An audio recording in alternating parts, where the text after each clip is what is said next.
do you have a perspective you want to share, or do you want to talk about like the situation you're in now with succession planning?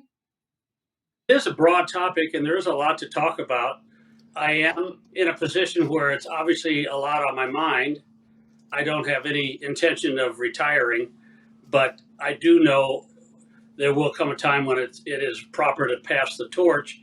And yet I still feel that I have a lot to offer if in a supporting role. The other thing we could talk about is the other end of succession, as far as, and this could apply to you as well, as far as how I got into the business. And because I'm third generation, we're getting ready to pass to a fourth generation, and every situation was a little different. For example, my grandfather and his brother, who started the company, they held on until my grandfather's brother died. And my grandfather basically, he had a stroke at age 87. So he was running the company. He had support, of course, my dad and my dad's cousin, the second generation, but he held on to the reins of the company, the direction, the vision, everything. And when he had a stroke at age 87, he lived a couple more years. My dad took over. Well, my dad was 57, and at that time, a whole generation ago, that's when people were starting to think about retirement homes. And so not, hey, I finally get a chance to pull this plan out and implement what I want to do in the direction I want to take the company. And yet my dad was a very loyal son and just admired his dad. It didn't seem to bother him. So I ended up joining the company. I didn't plan to. As a matter of fact, I've always said nobody grows up wanting to be a gas man. I did not want to join the company. I wanted to be a lawyer, and my pursuit got interrupted with the Vietnam War, and I had a deferment for 4 years for college, but that was it. So if you were even a couple of credit hours short, didn't get your degree at the end of 4 years, too bad. So I had a very low draft number in the selective service lottery. So I knew I was going to go as soon as I graduated. So in order to keep from being drafted into the Army, nothing against the Army, I enlisted in the Air Force because I figured if I'm going to go, I might as well learn to fly. So I went in with the promise that I would go to flight school. And as it turned out, when I graduated from officer training school, the flight school did not include pilot training because that was all full. I didn't ask the right questions. And there's going to be a pattern here about asking the right questions all the way into the spring management conference, because it's absolutely critical. Every family member know exactly what you're getting into and exactly how things are going to be handled in the future. As a matter of fact, I wrote I'll call it a manual called the Executive Policy Manual, but it was really all the questions I should have asked my dad before I got involved. But I'll get to that in a minute. Anyway, I had planned on going to law school, and my dad called me when it was about 10 months before I got out of the service. And he said, do you have any interest in the family business? And I didn't, but I loved him and I respected him. And I said, well, why? And he goes, I have a good offer to sell. But if you're not interested, I'll sell it. But if you are, I need to know that. I'll tell him to pound sand. So even then, I really didn't want to come into the company, but I didn't want to disappoint him. So I said, let me come home and we'll talk about it. And by the way, I was stationed on Guam at the time in the Pacific. So it's halfway around the world in either direction. I came home, and after talking with my dad for 3 days, Marie, I go, what am I thinking? This is a great opportunity. So I decided to come back, and that was in January 1979. And those were not really good years, either financially or personally. My dad and my dad's cousin were both only children. So they were obviously both male. So the second generation, I guess I'd say our family tree is more like a stem instead of having any branches. And so when it came to my generation, my dad's cousin didn't have any children. And my intrusion did not go over well, even though in the beginning he agreed that it'd be nice to have me come back into the business. And I'm not trying to make this personal, but it was a source of a lot of irritation. And in 1982, interest rates were unbelievably off the chart. They were over 20%. It was just an awful time. We were in serious trouble, and one thing led to the other, and we ended up terminating my uncle, my dad's cousin, who was president of the company. We had a family meeting, a board meeting, if you will, and they put me as CEO and not as president. My dad became president, and I thought that was pretty odd. But he said, "Look," and again, this is the lesson I feel for anyone that attends the seminar.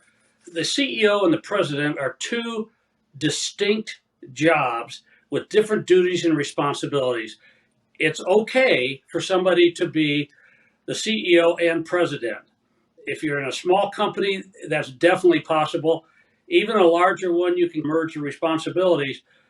But if you call yourself the CEO and you live in Florida for 4 or 5 months out of the year, in my opinion, you're abdicating your responsibilities because it truly is a nonstop job. And in order to do it, you have to have a very strong president. And you both have to know where your lines are drawn on where your responsibilities are. Personally speaking, when I promoted Gary Halter as our company president, the first couple of years were a little bit of headbanging because I didn't make it clear exactly what responsibility I was delegating and what I was going to stay in charge of. And it caused some problems. So we actually had to have a facilitator to kind of help us work through that.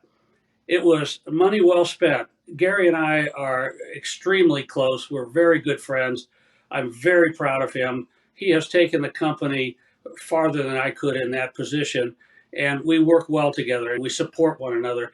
And he and the rest of my executive team encourage me and give me, they're the ones that drag me out of bed and make me want to go to work to be able to contribute to the level that they're contributing right now. It's an inspiration. So the two jobs are different and they're both very important. So now I find myself in a position to say, I'm not going to live forever. And I also realize that even though I don't feel that I'm holding the company down, the next generation, my two kids, who have been with me, by the way, for 13 years, I think it's time for them to succeed with some new ideas, maybe to fail on a few of them and pull themselves out of that. Not once, but twice. I almost led us into bankruptcy in the 1980s because of a simple and honest misjudgment of where we were with finances. So when that time is, I'm not exactly sure. But the last thing I want to do is to keep them on ice, waiting for a time when I finally either wake up and say it's time, or I become senile, or I get run over by a bus. None of those are the right times to hand things over. So it's a critical thing. And there are a lot of more details that go with that. How do your top line managers feel about a succession change? Are there people that feel that they should be the ones, even though they're not family members, should they be the ones to lead a family business, just like Gary is doing right now? Or is there a different style of management or leadership where the people say, hey, I like the way the current CEO does it, but I don't really care for the guy who's going to be the CEO? These are all things to consider. And not a single one of them are simple questions. Okay, that was amazing. I have a lot of follow-up questions for you if you're okay with that. Please, yes. Okay. So it was your grandfather that started the company, correct?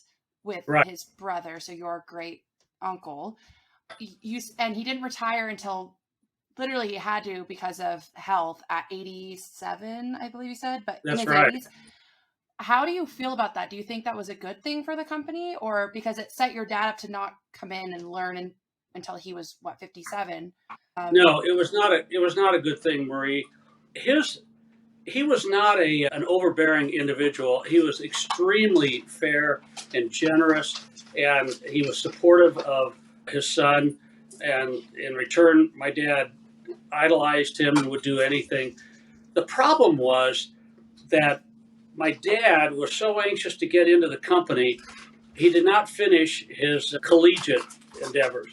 And my grandfather, to make a point, when he showed up, he left his freshman year right before finals of second semester and showed up. And my grandfather said, "What are you doing here?" And he said, "Dad, going to college is stupid. I know what I want to do. I want to be in the family business." So my grandfather said, "I'm glad to have you in the business, but I'm disappointed you didn't get your degree. So you start tomorrow and you drive that truck." And Dad said, "Okay." He made him drive it, Marie, for 9 years before he let him come into the office. Oh, wow. He said, "There's no silver spoons in the family." Yeah. So he was someone that wanted you to earn anything that you got. The problem was, and looking back on it, this is bad, but in his eyes, it was not. It was like, I took the risk. I studied engineering. I started Indiana Oxygen. If you want to run your own company and I'm not ready to give it up, then go start your own. That was the attitude. It wasn't a challenge, but it was like, I put my whole heart and soul. This company exists because of me. I'll run it as long as I want to. And again, he wasn't being overbearing, but that was just a given. And my dad was okay with that because the alternative of leaving the family business just wasn't an option. The result, my dad was never encouraged to get formal financial education.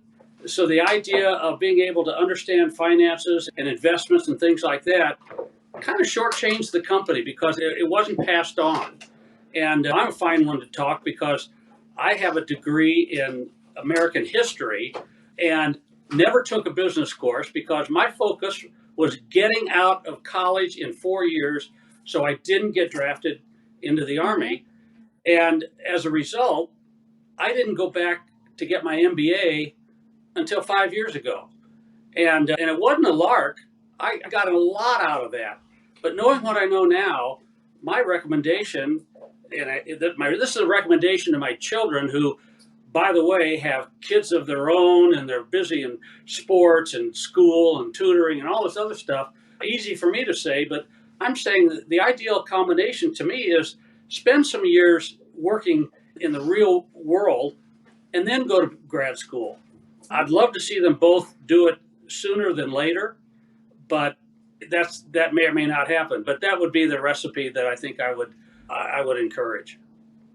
Yeah, I think that's so true. I know, like, for my dad, George, he didn't go and get his like master's or his MBA until later in life. He actually didn't finish college when he started Ratterman and then got that experience and then went for his MBA, which I think has trickled into how I view that education. But so you were thrown into a role where you said like you made two big financial mistakes in the 80s, right? When interest rates were really high, but you were just thrown into that role. In your ideal world, how do you wish that transition of you coming into the company went? I know you talked a little bit about the document you made. Right? Yeah, the executive policy manual. Yeah, the policy manual. What are some of those questions you wish that you asked your dad? Okay, for example, I have two sisters. Neither one of them have shown any interest in Indiana Oxygen at all. My older sister is a medical tech and very bright, and she had a career of her own. My younger sister was an interior designer, and she didn't want to work there either. The question came up then, what happens with the company stock if I'm working there? Because I don't believe that equal is necessarily fair. I believe in sweat equity. Now you might say that's convenient because I'm the one that's putting in the sweat equity, but I truly believe that if I'm the one that's taking the risk and I'm the one that's building the value of the company, I don't think it should be held against me when it comes time to disseminate the wealth, when it's time to pass that down, if I was the one that built 80% of that wealth. And both my sisters had the option of coming into the business.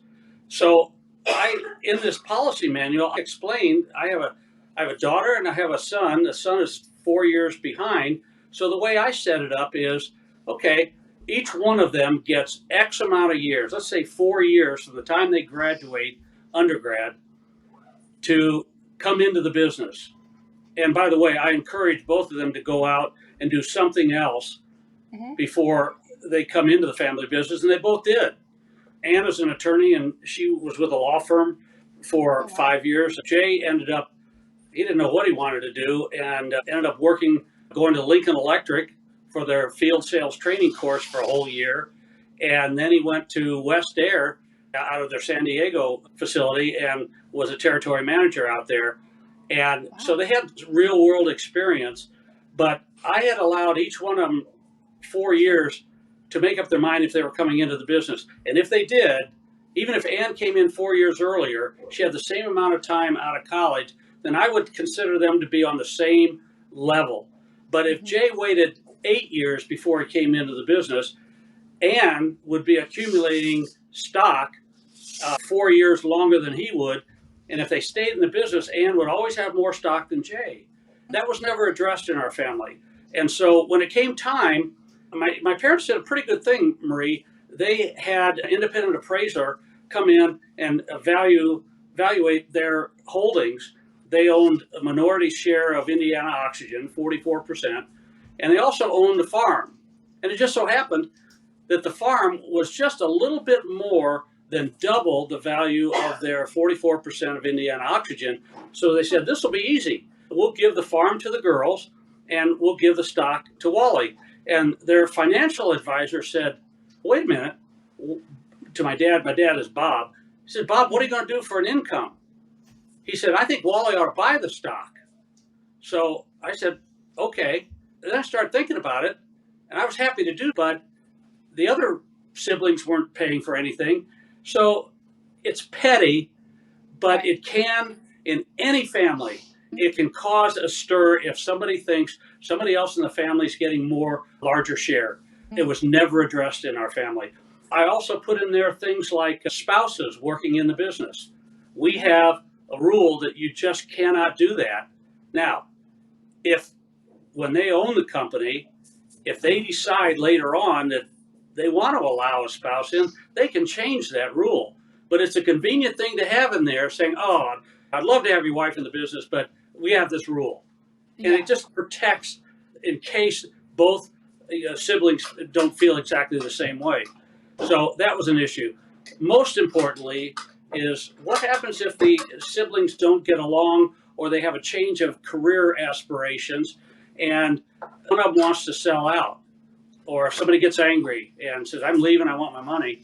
The value of the company can grow to the point that nobody could write a check for a fair market value for half the company or a third of the company. So that needs to be addressed. And so in there, we have a rule that says you must first, if you sell your stock, you must first offer it to the other stockholders in proportionate shares to what they already own. If the stockholders all pass on it, then the company, through the direction of the board of directors, the company has the right to buy the stock. And if the company passes on it, then the last thing is they can try and sell it to anybody, Airgas or an individual or private equity, whatever. But they have to go through those steps first. And Yeah. we also put in there, so if they demand that they have all the money now, that could bankrupt the company, or at least run them out of cash. So the buyer has the right to determine how long, up to 10 years, that they pay this out. So anyway, the Oh. idea of being able to make sure that everybody, that you didn't get in a situation where you had to sell, it made a big Mhm. difference. Yeah, it's really interesting because everything I'm hearing is like transparency and fairness. Like you wish things were more transparent and more fair with how you got handed the company. And it seems like you've done a lot of work to make sure it's transparent and fair for your children. And I know on our last call, you were saying like, I just don't want to deal with any, I don't want family members to be arguing. I don't want any of that. I'd rather sell than have that situation.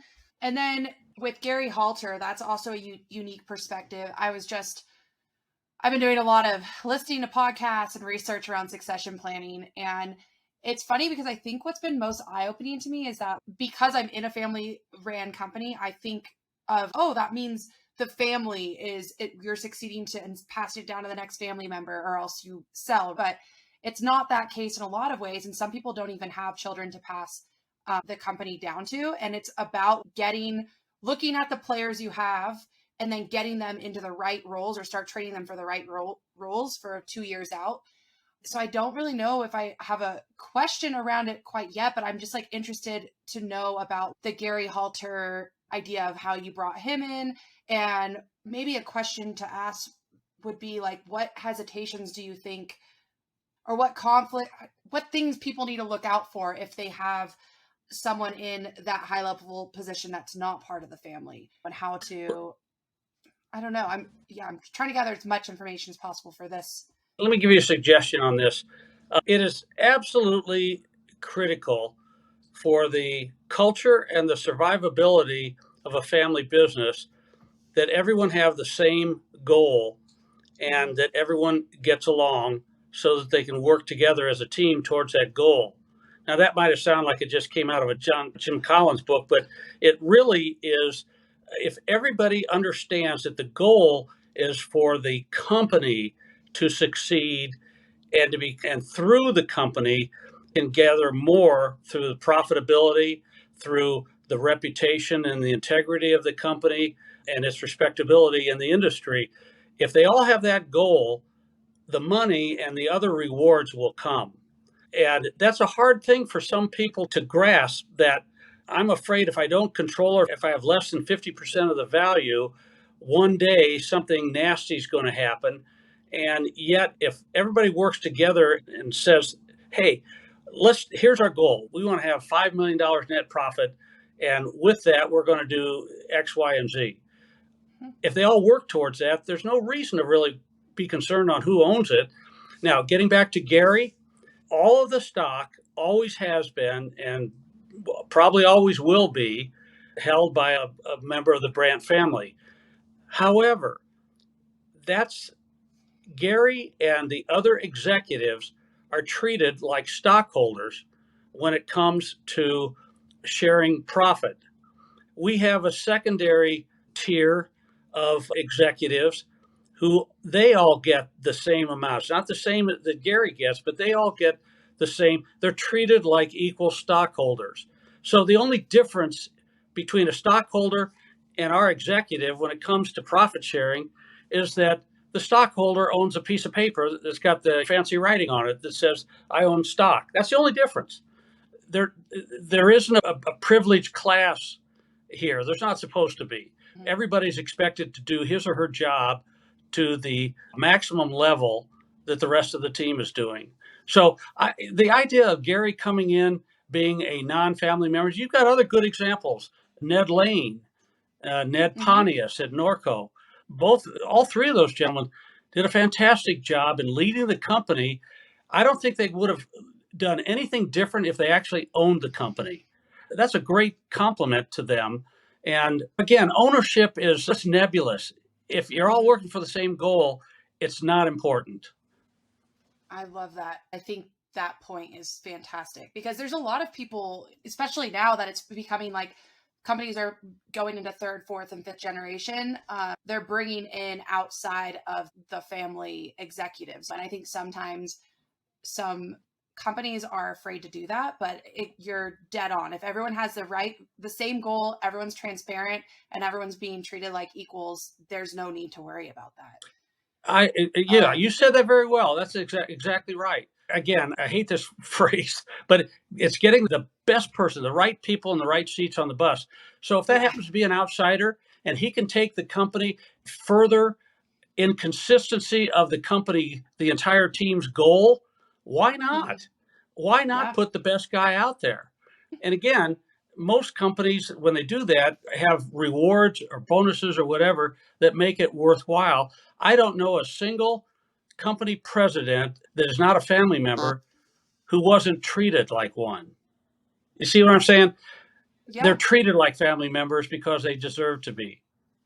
And then I guess a follow-up question, do you have advice on how you would get the best person in the right seat for that seat, I should say? I think that good companies attract good talent. And we were lucky in that regard with Gary. It was the perfect storm. Gary happened, in his case, he happened to be with BOC, British Oxygen Company, which was bought up by Linde and 20 other company names. But he was getting promoted, was offered a second promotion to come to headquarters, which at that time was Murray Hill, Kentucky. He didn't want to leave Indianapolis. He had 3 kids who were playing sports and doing very well in school. He just didn't want that. And it happened to come at a time when we needed a new sales manager because our other sales manager was retiring. And the funny thing is, the 2 vice presidents and I on a Friday met about what are we going to do. And I said, all right, make a list of all the people that you'd like to see. Forget whether you think they would come. Of all the people that know our company and so forth that you have respect for, make a list 1 through 50 of who you would like to see in that sheet. And Gary Halter was at the top of all 3 lists.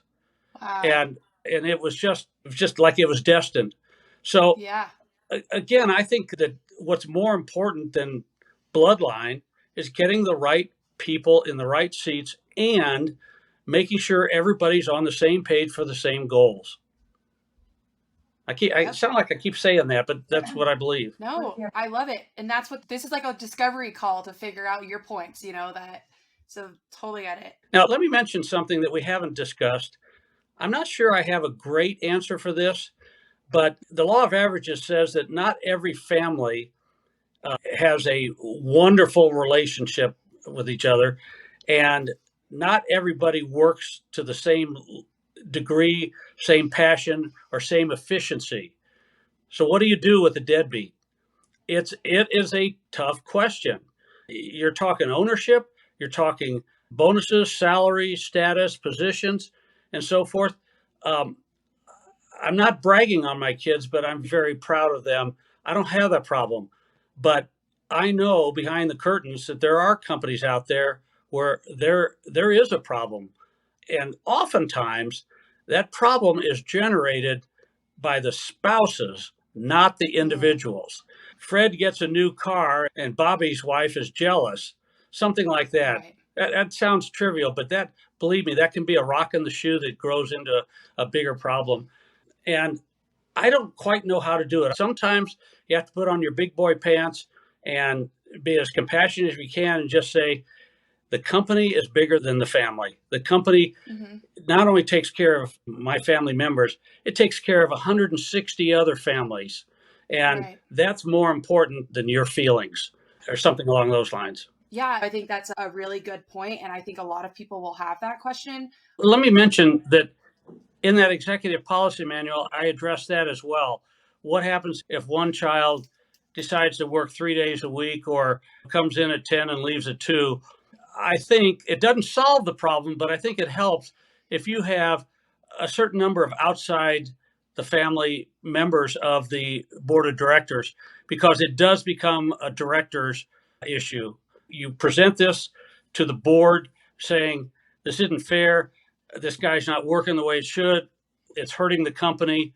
And it's up to the board to fix it somehow. Either get him to work harder, pay him less salary, buy him out, have a talk with him, put him in jail, whatever, just to make sure that they are a functioning board. It shouldn't be all family members like we used to do years ago at the previous generation. Every time we had Thanksgiving, that was a board meeting. They put in the minutes. But it should be, you should have members out there that are willing to stand up and just say, you're hurting this company. This kid just isn't working. He's not putting in the effort. He's not contributing the way the others are. And something has to be done about it to catch his attention.